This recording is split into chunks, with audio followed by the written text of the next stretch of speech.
A church full of grace. The News Church. 할렐루야. 할렐루야. 네, 한 해의 마무리 시간이라서 그런가요? 다들 이제 지치셨는지 힘이 없으세요? 네. 마스크 저는 벗어도 되죠? 네. 감사합니다. 어쩔 때는 마스크를 쓰고 할 때가 더 좋을 것 같아요.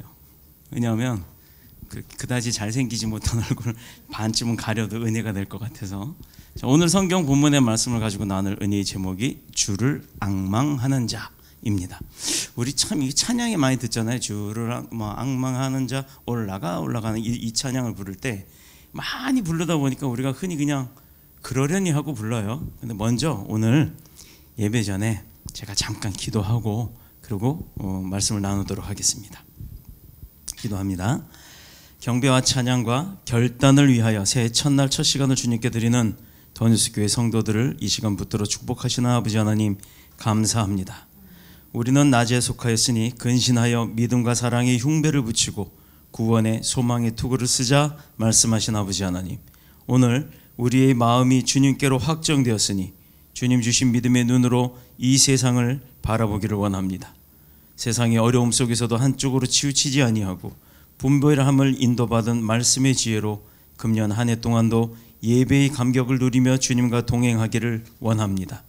기도가 살아나고 주님 주신 말씀 안에서 더뉴스 교회가 설립되었던 것처럼 주님의 축복 속에 각각의 가정들이 더욱 강건하게 세워져 힘차게 발돋움하는 새해가 되기를 원합니다.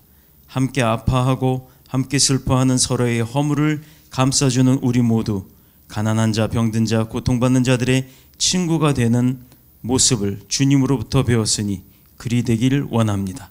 새해에도 하나님을 웃으시게 만드는 성도로, 또 이웃을 행복하게 하는 성도로, 세상을 아름답게 하는 성도가 되기를 원하오니 주님 인도하여 주옵소서. 늘 우리와 동행하시며 우리의 기도에 응답하시는 우리를 구원하신 그리스도 예수님의 이름으로 간절히 기도하옵나이다. 아멘. 자, 이제 우리가 오늘 드리는 예배가 그 1년에 52주 주일 예배를 마지막으로 드리고 이제 준비할 수 있었던 마지막이에요. 그런데 오늘 예배를 드리다 보면 새해가 오게 됩니다. 뭐 세상이나 서양에서는 뭐 카운트다운하는 그런 시기를 이제 앞두고 지금 막 군집하고 모여 있었겠죠. 근데 올해는 특별히 뭐 코로나 때문에 그렇게 하지 못하는 아쉬움은 있을 거지만 그건 세상의 이야기고, 되돌아보면 지난 한 해 동안 우리가 겪어왔던, 지내왔던 그 삶이 어떤 길이었는지를 각각 이렇게 돌아보는 시간이 되기를 원합니다. 또 여러분이 원하는 대로 살았는지, 또는 내가 원했던 그 소원을 이루었는지, 또 소원을 이루었다면 그 뒤로 내게 소원 이후에 남은 것은 무엇인지, 그것을 한 번쯤은 되돌아보는 시간이기를 원합니다. 대부분의 사람들이 올 한 해는 1년 동안을 되돌아보면 참 돌아보기 싫었을 거예요. 엄청나게 힘들었고 고통스러웠고 또 불안하고 두려웠기도 했던 해입니다. 이게 뭐 우리뿐만 아니라 전 세계가 그랬으니까요. 후회스럽거나 불만스럽고 또 속상하고 섭섭한 일조차도 많이 있었을 거예요. 그래서 2021년을 우리가 바라보면서 새로운 꿈과 소망을 가지기를 축복합니다. 그러나 항상 요맘때가 되면, 또 내년이 오면, 내년이 요맘때가 오겠죠. 그 내년에 요맘때가 오면 대부분의 사람들은 지금과 똑같은 생각과 결과를 갖고 똑같은 일을 반복하고 있다라는 거예요. 이유가 뭘까요? 그 사람의 인생이라고 하는 것, 내 인생이라고 하는 것 자체가 내가 주인이고 내가 주인공인 것처럼 느껴지지만 사실상 왜 또 해의 마지막에 가서 되돌아보면 똑같은 생각을 하냐? 내 것이라고 생각했던 내 인생이 내 것이 아니었고, 내 것이기 때문에 내 마음대로 해도 된다라고 생각했던 그 인생이 내 마음대로 되지 않았기 때문입니다. 그래서 똑같은 일을 반복하고 사는 거예요. 그냥 나이만 한 살 먹는 겁니다. 인생에서 소중하고 가치 있는 일일수록 어떻게 보면요, 내 능력으로 할 수 있는 일이 없기 때문이에요. 내가 성취하고자 하는 목표는 이상은 있지만 그것을 이루고자 하는 노력 가운데에도 이루지 못하는 것은 내 힘으로 할 수 없기 때문입니다. 그래서 그런 과정을 반복하지 않기 위해서 오늘 저는 이 본문을 가지고 우리를 향하신 하나님의 말씀을 대언하고자 합니다. 이 말씀을 잘 붙들고 오늘의 설교 본문의 내용이 내 마음속에 심어지면 아무도 가보지 못했던 지금 다가오고 있는 2021년 뭐 소해해라 그러나요? 신축년? 네, 그 해에 또 그 세계를 향해서 확신과 믿음을 갖고 또 하나님의 뜻을 우리 가운데서 펼치고 성취하면서 반드시 승리하는 자가 될 줄로 믿습니다. 그래서 오늘의 말씀이 굉장히 중요한 거예요. 하나님의 뜻을 우리가 이룬다는 것 자체가 얼마나 대단한 일입니까? 이사야 33장 거기 보면 이스라엘을 괴롭히는 나라가 있었죠. 자, 이스라엘 땅이 지중해 북연안에 있는 작은 이스라엘 땅, 위쪽은 아수르라고 하는 땅이 있었고 그 다음에 아래쪽으로 내려오면 지금의 이집트, 애굽이라고 하는 땅이 있었습니다. 그때 이스라엘을 괴롭히는 아수르가 이제 막 망할 때예요. 그들에게 구원이 임하는 거 아니에요. 이스라엘 백성들에게.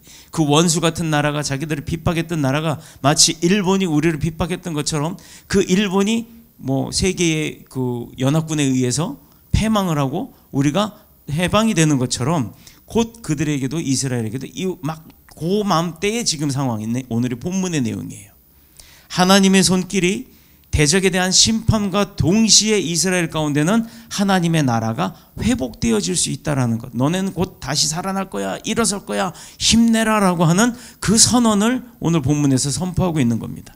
문제는 고통 속에 빠져 있었던 그 이스라엘에 대한 하나님의 약속을 이스라엘 백성들이 바라보면서 그들이 어떻게 살아야 했는지 또 어떻게 살아야 하는지 그거에 대한 고민에 대해서 오늘 본문은 분명한 답까지 제시해주고 있다라는 거예요.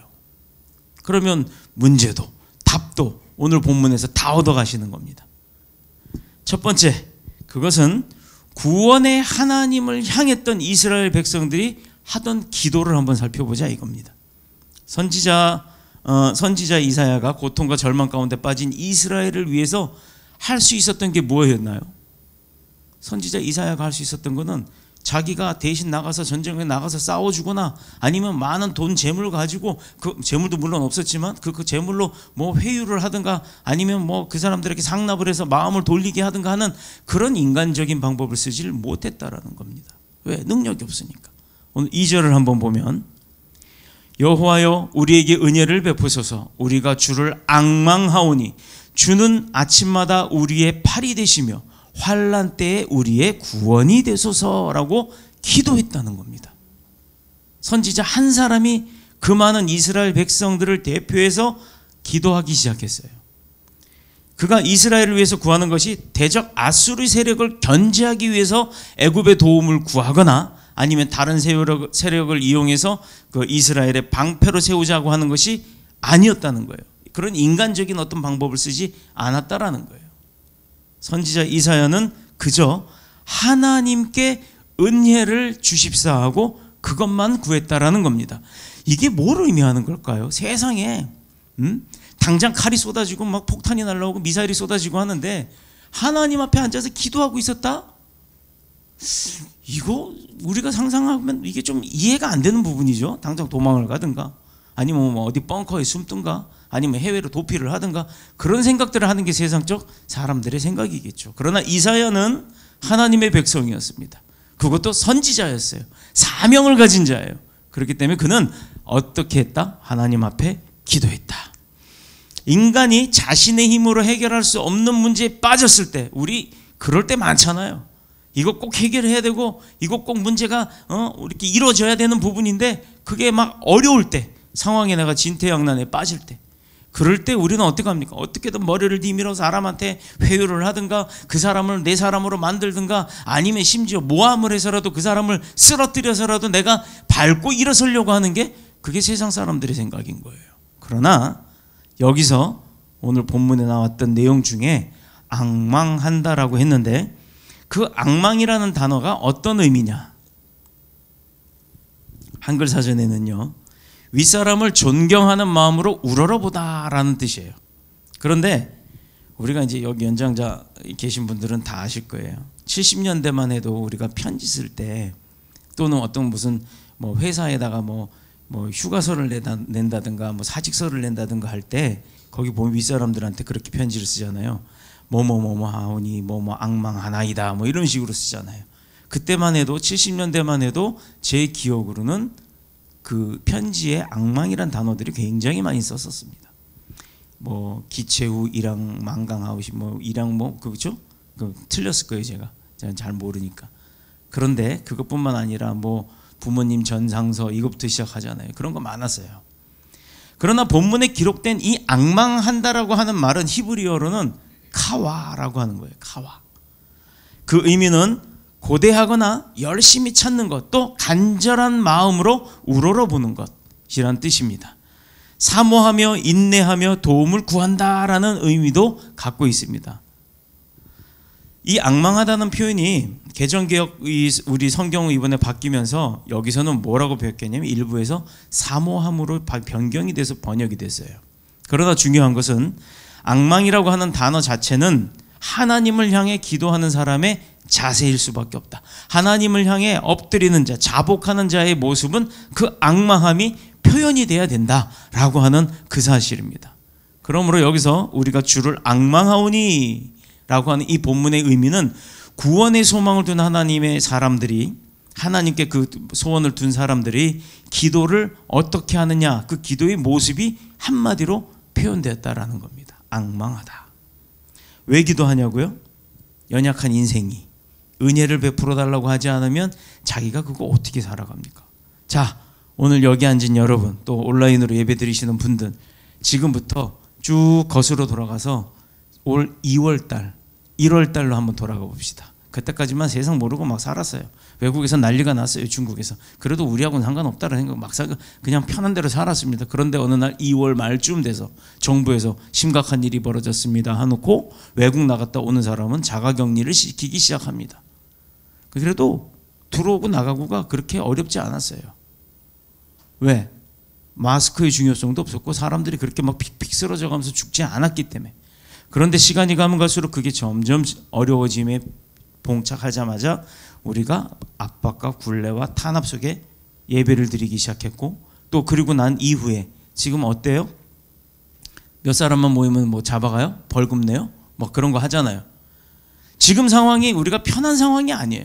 그러나 우리 교회 얼마나 감사합니까? 예배는 20명까지 앉아서 우리가 이런 뭐 사역을 하면서 감당하면서 예배 드릴 수 있다라고 했기 때문에 우리는 20명 모이는데 우리 다 모여봐야 20명이 안 돼요. 그렇죠? 얼마나 행복해요. 그런데도 안 나온 사람들은 뭐지? 그렇게 나오라고 목사가 문자 보내고 막 사탕 발려고 오늘 저기 나가시면 달달한 달고나 사탕까지 갖다 놨어요. 응? 한 해를 달달하게 사시자.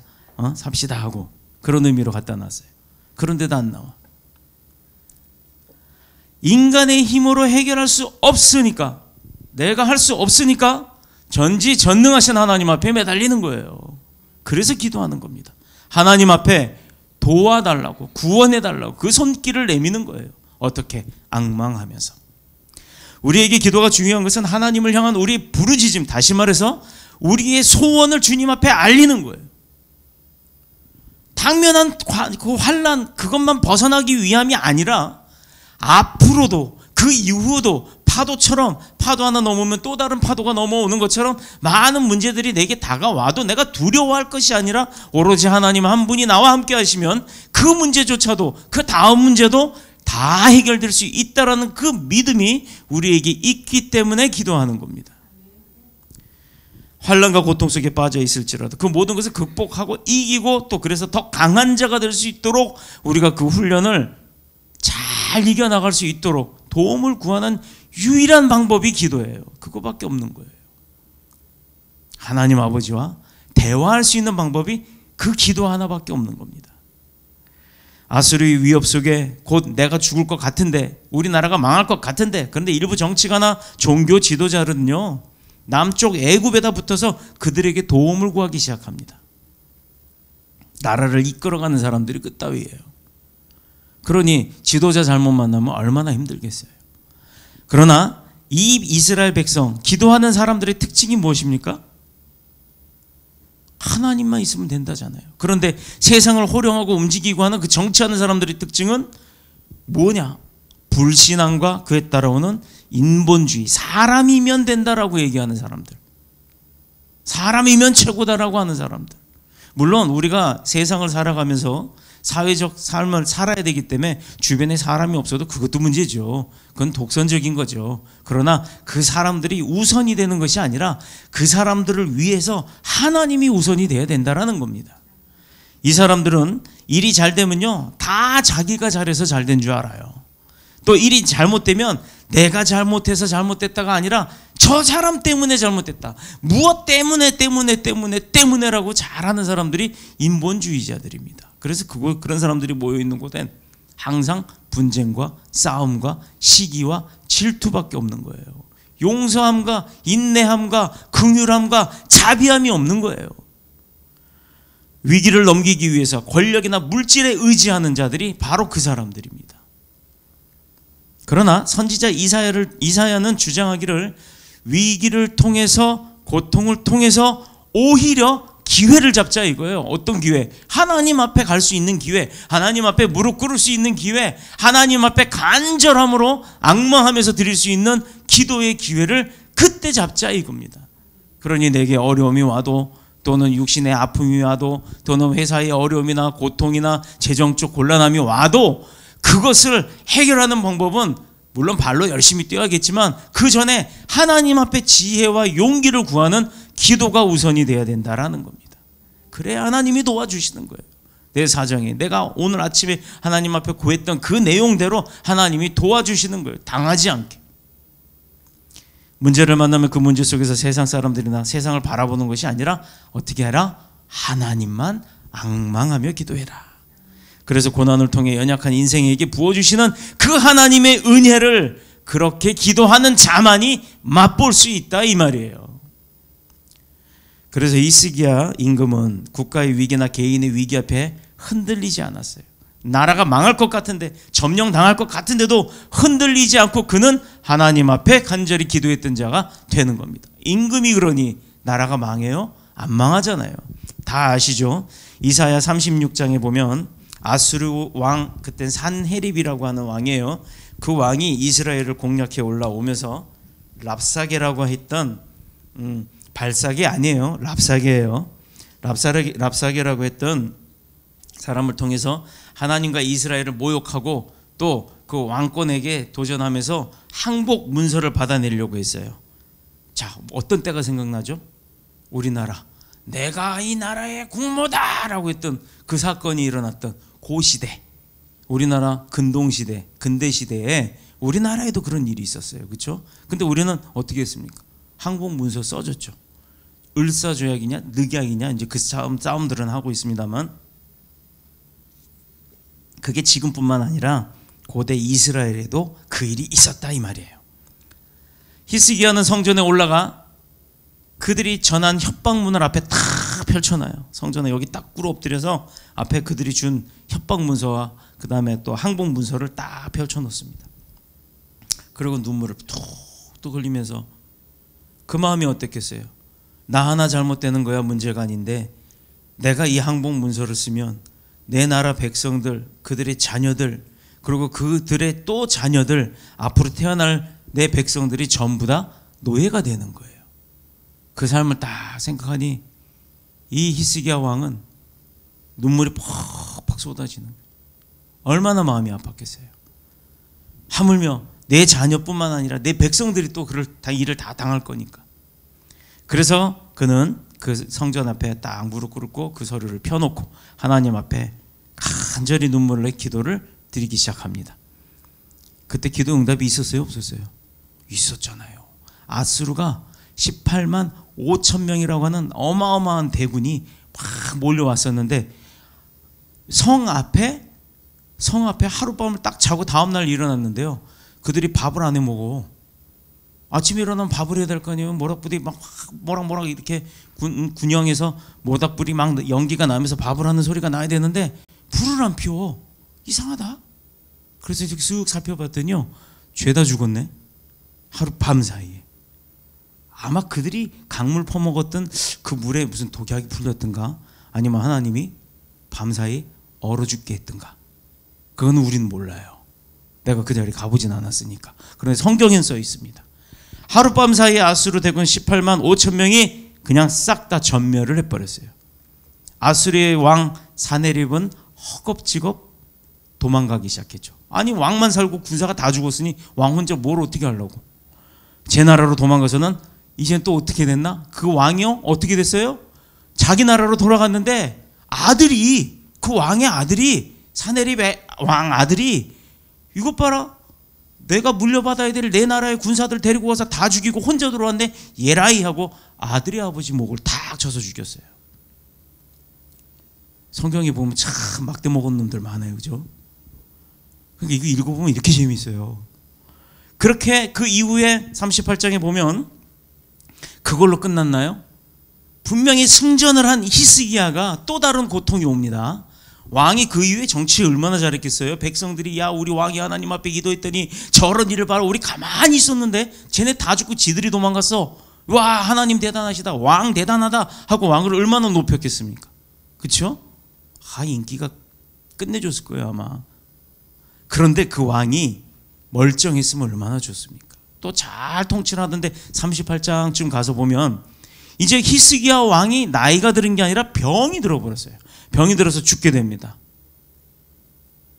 그리고 얼굴을 벽에다 이렇게 얼굴을 향하고서 딱 꿇어 앉아갖고 바로 앞에다 벽을, 그러니까 아무것도 생각하고 싶지 않다, 아무것도 보고 싶지 않다, 아무것도 듣고 싶지 않다, 오로지 벽을 바라봤다는 것은 아무 무념무상의 하나님만 보겠다라고 생각하고 그는 또 하나님 앞에 기도합니다. 아이고 주여, 내가 아직도 할 일이 많은데 벌써 내가 이렇게 병들고 죽게 되었으니 주님, 내가 아직 쓸모가 있다면 조금만 더 살려주십시오. 그 기도를 들으셨을까요? 안 들으셨을까요? 그것도 또 들으신 거예요. 그래서 얼굴을 벽으로 향하고 하나님께 통곡하면서 간절히 기도한 즉 국가는 아수르의 손에서 건짐을 받게 되는 거예요. 그리고 저 자신은, 그 왕 자신은 건강을 얻고 수명을 몇 년이나 더, 15년이나 더 살았다는 거예요. 15년이면 강산이 한 번 바뀌고 반이 바뀌어요.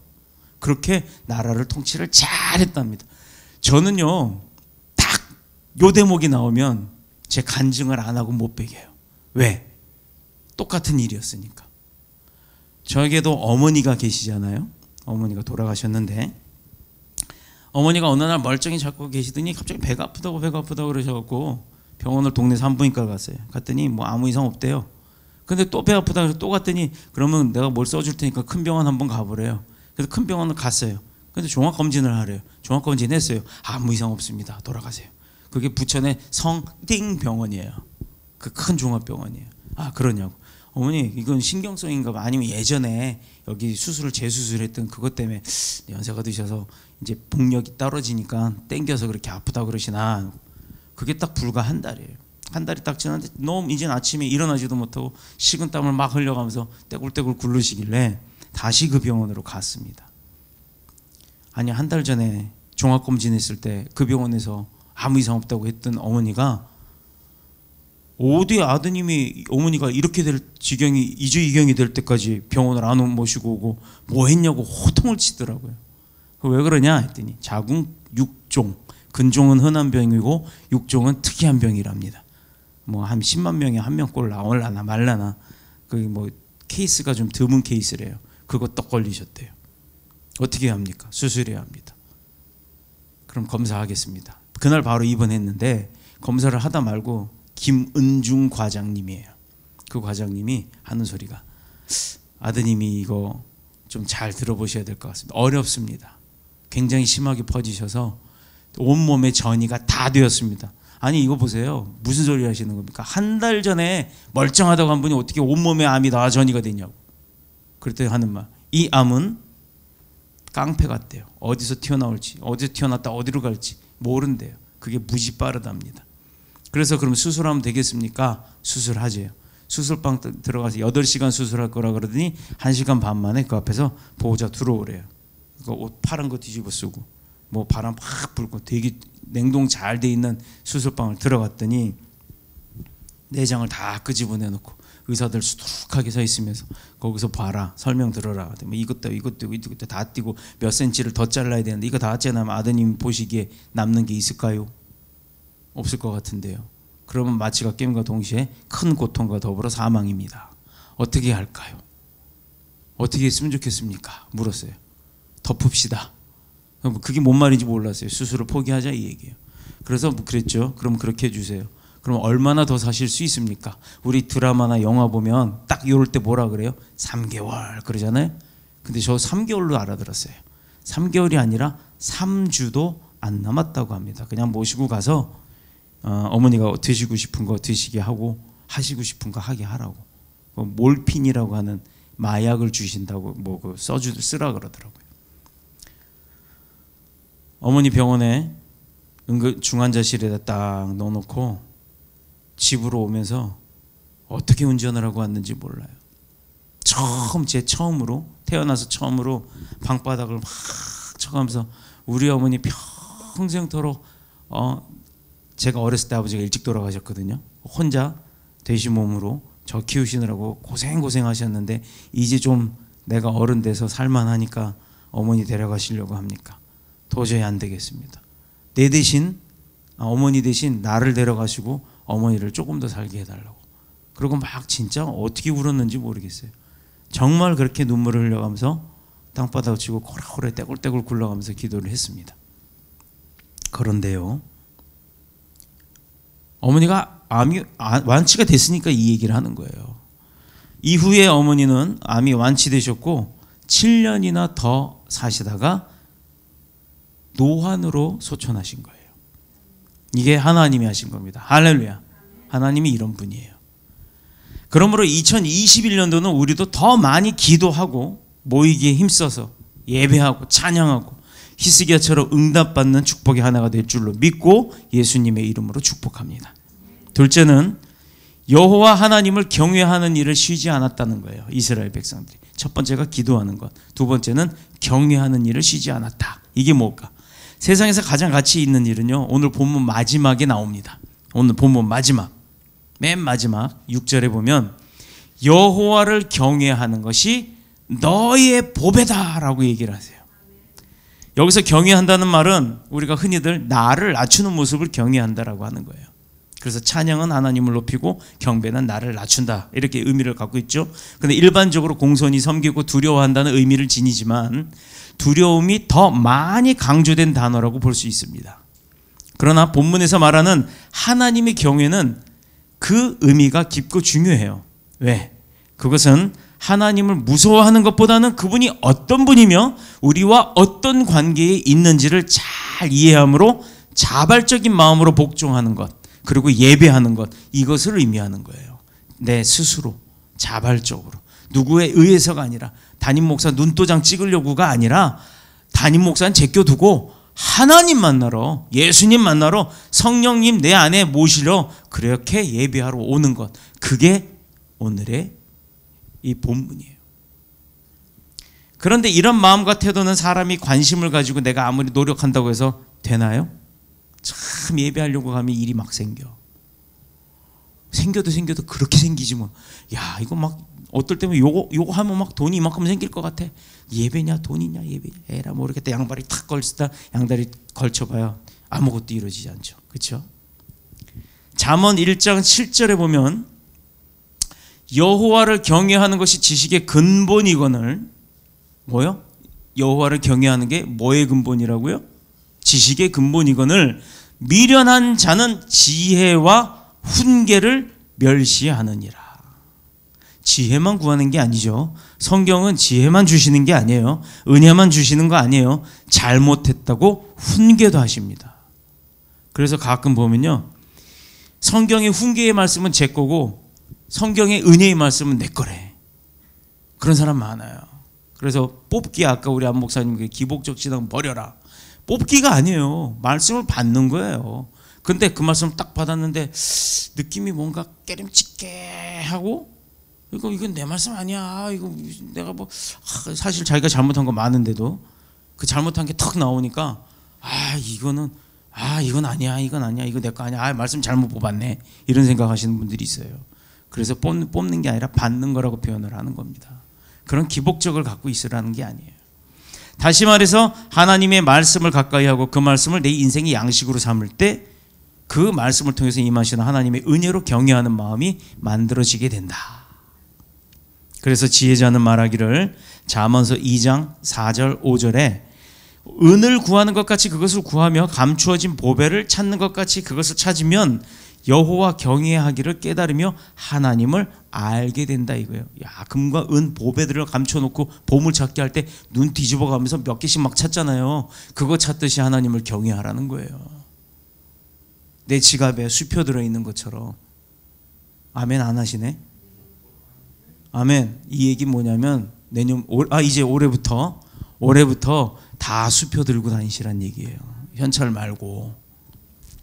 자신의 삶이 비록 연약하고 부족한 존재지만 배우고 지식을 더하면 더할수록 시야가 넓어지잖아요. 그렇죠? 그리고 많은 기회를 만들 수 있듯이 똑같이 세상의 시야를 넓힐 수 있는 지식을 가질 수 있는 것처럼 신앙생활을 하는 사람도 누가 하나님의 말씀을 더 배우려고 하고 더 많은 시간을 들여서 그 말씀을 묵상해서 내 거 만들고 누가 말씀 생활에 잘 적용하는가. 그냥 듣는 걸로 끝나는 게 아니에요. 듣고 나서 어떻게 해야 된다? 그 말씀을 내 삶에 적용해야 된다. 거기까지 가야 되는 겁니다. 그래야 크는 거예요. 그래야 내 거 되는 거예요. 그래야 은혜 있고 그래야 축복이 오는 겁니다. 누가 말씀을 생활에 잘 적용하는가에 따라 지금의 삶과 영생의 생명의 가치가 달라지는 거예요. 가치가. 똑같이 살아봤자 똑같아요. 도찐 개찐. 그런데 내가 저 사람보다 조금 더 잘 살아야지가 아니라 내가 저 사람보다 조금 더 하나님을 많이 만나야지라고 하는 거룩한 욕심을 가지시길 축복합니다. 중요한 것은 오늘 본문에서 기도로 하나님을 의지하고 그의 도움을 기다릴 뿐만 아니라 예배를 통해서 하나님을 경외하기에 힘쓰는 자에게 무엇을 약속해 주셨느냐. 자, 이제 우리가 응답받을 차례예요. 그죠? 하나님이 이렇게 해라 했으니까 그렇게 했을 때 어떻게 해주신다는지 그걸 알아야죠. 6절. 내 시대에 평안함이 있으며 구원과 지혜와 지식이 풍성할 것이니 여호와를 경외함이 누구의 보배? 내 보배, 나의 보배, 우리의 보배라는 거예요. 이게 하나님의 말씀이에요. 어떻게 할 때? 하나님을 높일 때, 하나님을 경외할 때, 하나님과 친해졌을 때, 하나님과 가까이 있을 때, 하나님과 나불나불 이거 잘하잖아요. 사람들 모이면 이거 엄청 해. 막 멀미나. 어쩔 때는 저 사람은 쉬지도 않아. 숨도 안 쉬어. 바바바바바바바바바.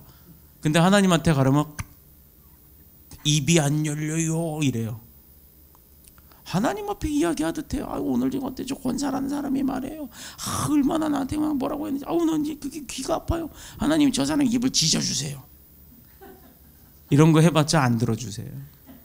그런 마음이 있어도 하나님 그는 말 잘하는 나팔수의 은혜가 있습니다. 달란트가 있습니다. 그거를 교회에서 험담과 핍박과 질투하시기와 그냥 막 이런 거 하는데 조잘조잘되게 하지 마시고 나가서 주 예수 그리스도를 믿으라 하고 하는데 터뜨리게 하소서 하고 그렇게 축복해줘요. 그럼 그가 교회에서 나불대는지 밖에 가서 외치는지 그 차이로 바뀐다는 겁니다. 미운 놈 떡 하나 준다고 하는 세상 속담 있죠. 근데 왜 교회에서는 미운 놈한테 주먹만 줍니까? 그게 안 되는 거예요. 그러면 안 돼요. 미운 사람일수록 내가 싫으면 그냥 듣지 않으면 돼. 대신에 욕할 게 아니라 비방할 게 아니라 내 마음속으로 하나님 앞에 어떻게 친하게 지낸다? 뭐한다? 나불댈 때 하나님하고 기도할 때 하나님 앞에 그를 위해서 축복 기도를 하는 거예요. 그거 있잖아요. 저기 통일전만대 옆에 가면 커다란 돌로 사람처럼 탁 세워놓은 거 있어요. 이렇게 딱딱딱딱 두들기는 데 가보면 세워놓은 거, 그 통일전만대 그 옆에 바로 세워져 있거든요. 거기 보면 뭐라고 돼 있냐면 탁 이러고 서 있어요. 뭐냐? 됐거든 이거예요. 당신을 축복합니다. 됐거든. 당신이 잘 살기를 원합니다. 됐거든 이거예요. 오지 말라고 하여튼 무슨 뜻인지 모르겠지만 제가 봤을 때는 그런 표정을 딱 하고 있길래 뭘 어떻게 하려다가 그냥 왔어요. 똑같아요. 누구를 위해서 기도를 했는데 그가 됐거든 하면 그 기도는 어디로 갑니까? 내 거 되는 거예요. 내 거. 결론은 그가 안 받으면 나 축복하는 거예요.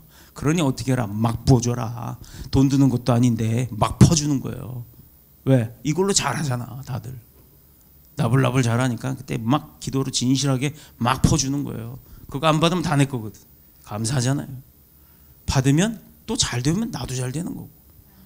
이것은 환난을 만나 우왕좌왕하면서 어떻게 해야 할지 알지 못하는 이스라엘을 향한 하나님의 분명한 약속이었어요. 내 당면한 과제 때문에, 문제 때문에 앞을 볼 수 없는 사람들, 그럴 때 우리도 그러죠. 조금 한숨 한 텀 쉬어가라 그러잖아요. 그런데 그때 하나님이 약속하신 말씀을, 하나님과 친한 사람, 또 주를 앙망하는 자라면, 또 성경을 많이 읽고 늘 묵상하는 자라면 이거 잊어먹지 않아요. 하나님이 말씀으로 응답하는 거예요. 내가 너한테 뭐라 그랬디? 네가 나한테 그럴 때일수록 매달리면 내가 너한테 어떻게 한다고? 그거 해결해 준다고 약속했잖아 하고 응답이 오는 거예요. 그 말씀이 탁 생각이 나는 겁니다. 문제는 이런 시면에서부터 누가 나를 건져 올리고 또 누가 나를 도와줄 수 있는가, 그게 제일 중요한 거예요. 우리가 문제 만나면 제일 먼저 떠올리는 게 누구냐? 네, 그래야 돼요. 맞아요. 집사님 되시더니 그냥 얼굴에 광채가 나요. 후광이 막 나요. 내가 제일 좋아하는 녹색 마스크도 2분이나 쓰고 오셨어. 본문 앞에 있는 1절을 보면요, 학대하며 속이는 자에 대해서 말하고 있어요. 이것은 선택되었던 백성이었던 그 이스라엘을 괴롭히는 아수르를 말하는 겁니다. 와, 하나님이 선택하고 지정해 놓은 백성을 건드리면 뭔 일을 당할지 모르잖아요. 근데 겁도 없지. 그들이 하나님을 인정 안 했기 때문에 겁이 없는 거예요. 모르니까. 그랬다가 대박 당했잖아요. 대박. 그런데 이스라엘의 북쪽에 있는 아수르와 남쪽에 있는 애굽은 서로 경쟁하듯이 아래서는 치고 올라오고 위에서 막 눌러댑니다. 이스라엘을 잡아먹으려고. 그 코딱지만한 나라, 지중해 조그만 이스라엘, 위에 지금의 시라크 그쪽에 그 아수르 지역과 밑에 이집트의 애굽, 그 두 나라가 그 코딱지만한 나라, 대한민국의 반도 안 되는 그런 조그만 나라를 잡아먹으려고 애를 썼는데 못 잡아먹었죠. 지금도 그 주변의 중동 국가들이 이스라엘 들어가면 여권 안 내줘요. 비자 안 내줘요. 우리가 이스라엘 성지순례 가잖아요. 보통 여권에 도장 땅 찍잖아요. 거기는 그렇게 안 해요. 사진 찍어서 요만한 스티커를 하나 줘요. 들어갈 땐 빨간색, 나올 땐 파란색. 그걸 왜 주냐? 그거는 자기만 제시만 해야 합니다. 그거 잃어버리면 큰일 납니다. 그게 비자예요. 거기 여권에 도장을 땅 찍어주잖아요. 그 다음에 나중에 사우디를 간다든가 뭐 이란을 간다. 이란은 뭐 금지 국가지만 하여튼 다른 중동 국가를 가면 중동 국가에서 너 이스라엘 갔다 왔네? 입국 금지야. 너 가. 이래요. 입금 안 시켜줘요. 그래서 이스라엘 비자는 종이로 줍니다. 마찬가지예요. 그렇게 집어삼키려고 했던 세력들이 그렇게 어렵게 했었다는 거예요. 그런데 이스라엘이 이런 세력들에서 살아남으려면 뭔 힘이 있겠어요? 군사가 막강했겠어요? 뭐 핵폭탄이 있겠어요? 지금의 핵은 있지만 뭐가 있겠어요? 그런데 바로 지혜와 지식이 필요한 거예요. 근데 그들이 어디서 구했다? 그거를 성경에서 구했다. 성경에서. 제가 여러분한테 가장 내가 제일 빽 좋고 능력 좋은 사람이 아니라요, 제일 똑똑하고 제일 친한 친구를 하나 소개할게요 해놓고는 뭘 명함을 주는 게 아니라 이 명함을 드리면 돼요. 이거 예수님 명함이에요. 예수님 소개하는 책이잖아요.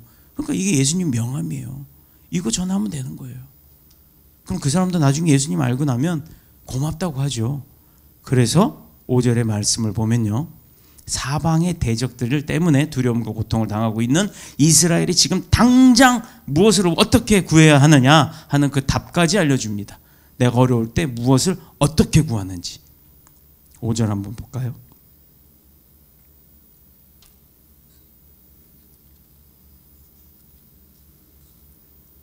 성전에 나와서 하나님을 예배하는 것. 새해 첫날 첫 시간에 지금 몇 시 몇 분이에요? 0시 13분이죠. 여러분은 올해 새벽 벽두부터 첫 시간부터 눈 딱 뜨고 어디 와 있어요? 하나님 앞에 와 계시는 거예요. 그러니 하나님이 얼마나 기뻐하시겠습니까? 뭐 세상 말로 운수대통 뭐 그렇게 얘기하는데 그런 건 아니고 하나님의 축복이 충만하게 1년 365일 동안 잘 부어질 줄로 믿습니다. 여호와께서는 지극히 존귀하시니 그는 높은 곳에 거하시며 정의와 공의를 시온에 충만하게 하심이로다.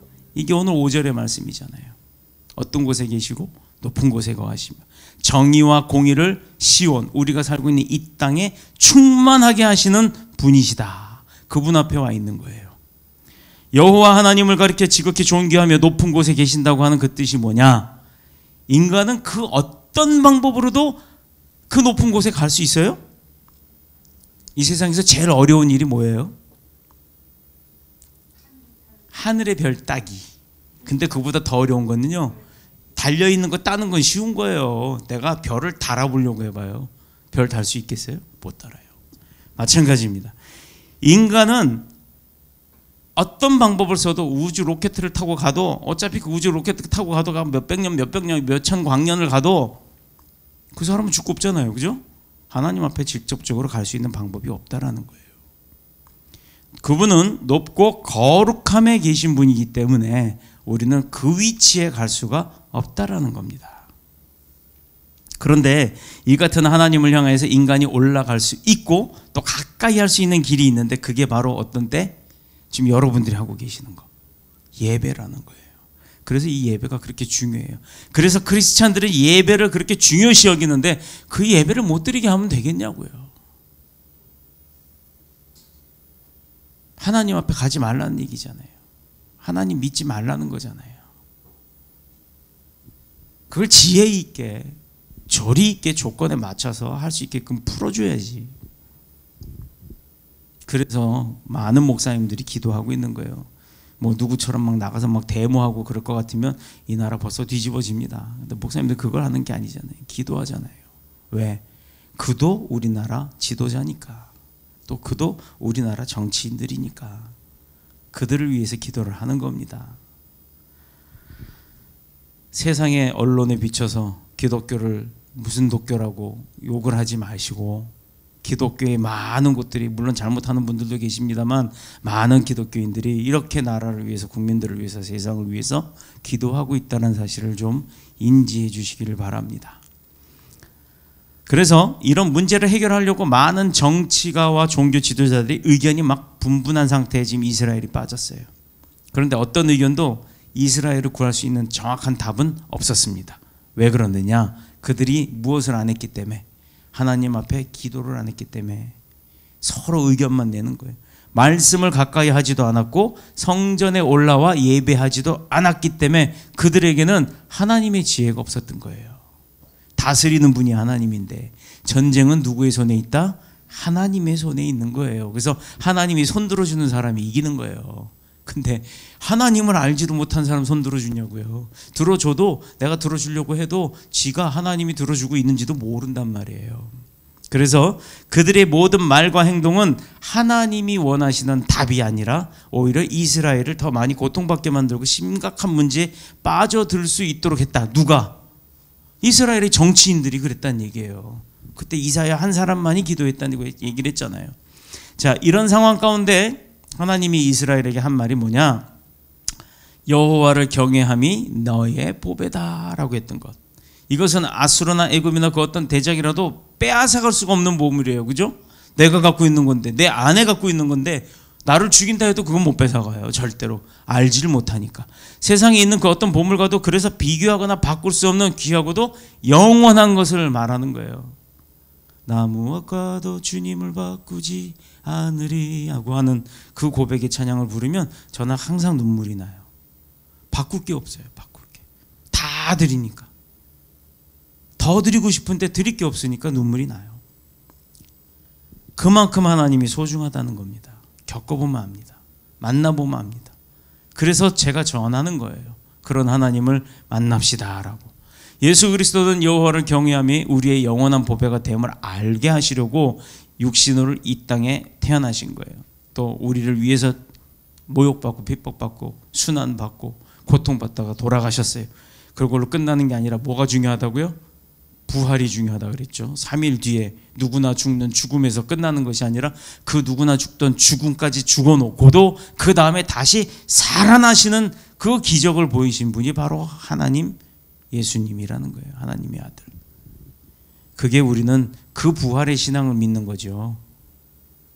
육신을 입고 우리 가운데 오셨던 하나님 중심의 신앙을 예수 그리스도께서 먼저 보여주셨잖아요.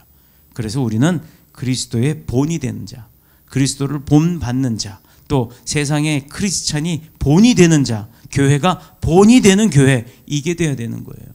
목사가 여자 엉덩이나 쳐다보고 그러다가 엉뚱한 짓 해가지고 하나님 욕 먹이지 말고, 잘못은 그 목사가 한 거잖아요. 잘못은 내가 하고 왜 아버지가 욕을 먹냐고요. 그런 일들을 사람이 하는 겁니다. 사람이. 그래서 자신의 영혼을 아버지 하나님 앞에 손에 의탁하신 분이 바로 예수 그리스도예요. 그분조차도 자신의 영혼은 하나님 앞에 맡긴 거예요. 하나님의 뜻대로. 자, 마침내 하나님이 그를 지극히 높여 모든 이름에 뛰어난 이름을 주사 하늘에 있는 자들과 땅에 있는 자들과 땅 아래에 있는 자들, 그러니까 뭐 다 통틀어서잖아요. 그 모든 무릎을 예수 이름 앞에 꿇게 하시고 또 그 모든 입으로 예수 그리스도를 주라 시인하도록 하셨다는 거예요. 그래서 하나님 아버지 앞에 영광 돌리게 만드셨다는 거예요. 이게 빌립보서 2장 9절 그리고 11절까지 내용이에요. 얼마나 대단하십니까? 얼마나 또 고통스러웠어요. 그 사랑하는 아들을 제물로 쓰셨으니. 바로 이것이 우리가 받은 증거고 믿음이고 또 사는 자가 누릴 영광이 어떤 것. 우리가 죽어서도 영광이 돼야 되지만 살아서는 어떤 영광을 주님 앞에 돌려드려야 되는지 바로 이 내용이에요. 주님만 보면 돼요. 주님이 어떻게 사셨는지. 그래서 우리 교회 캐치프레이즈가 뭡니까? 주보 보세요.